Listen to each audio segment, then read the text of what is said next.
Jour d'affluence dans la cour de l'Élysée. Mardi 23 mai, le nouveau président de la République a reçu, chacun leur tour, en tête-à-tête, les représentants syndicaux et patronaux. Au programme, discussion autour du contenu du projet de la nouvelle loi travail qu'Emmanuel Macron entend mener très rapidement. D'autres rencontres sont prévues dans les prochains jours entre les syndicats, le patronat et Muriel Pénicaud, la nouvelle ministre du Travail, ainsi que le Premier ministre Édouard Philippe. La première chose que j'ai faite, c'est de lui mettre sur la table les propositions de la CGT.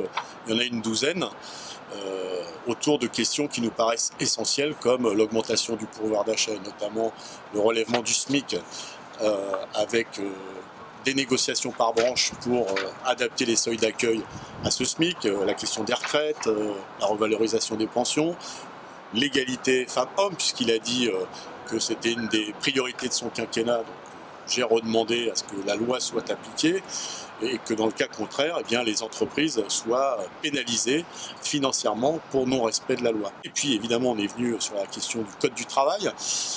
J'ai fait référence, je lui ai montré d'ailleurs ce qu'ont fait les chercheurs que nous avons reçus à la CGT, un Code du travail simplifié, c'est ce que tout le monde demande, mais qui renforce les droits des salariés. Évidemment, le président de la République a d'autres objectifs en tête. Ce qu'on peut constater, c'est qu'il semble vouloir accorder plus de place à la concertation, à la discussion, à la négociation, et ne fait plus, en tout cas c'est l'apparence qu'il en a donnée, de cette période d'été, une date butoir pour modifier le Code du travail. Et donc je pense que, évidemment, c'est d'abord une prise en compte du rapport de force et de ce qui s'est passé en 2016, et il faut saluer les mobilisations des salariés, comme quoi ça pèse, y compris sur un nouveau président de la République. Et en même temps, il a décrit la possibilité d'avoir des discussions à partir de l'automne, ce qui, évidemment, pour nous, est un signe fort pour que les salariés s'investissent directement sur quelque chose qui est fondamental pour leur vie.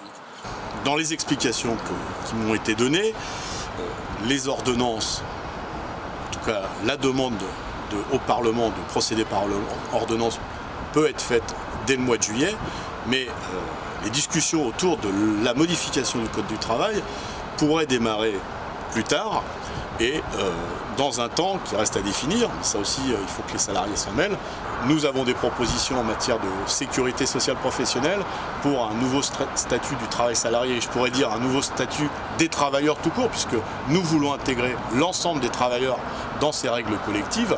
Et donc c'est à partir de ces propositions que nous allons aller voir les salariés, comme nous l'avons décidé dans la 3e semaine de juin, pour préparer des mobilisations, pour faciliter le débat, pour mettre sur la table nos propositions, et on aura une opposition de conception des règles collectives du travail dans les plus brefs délais.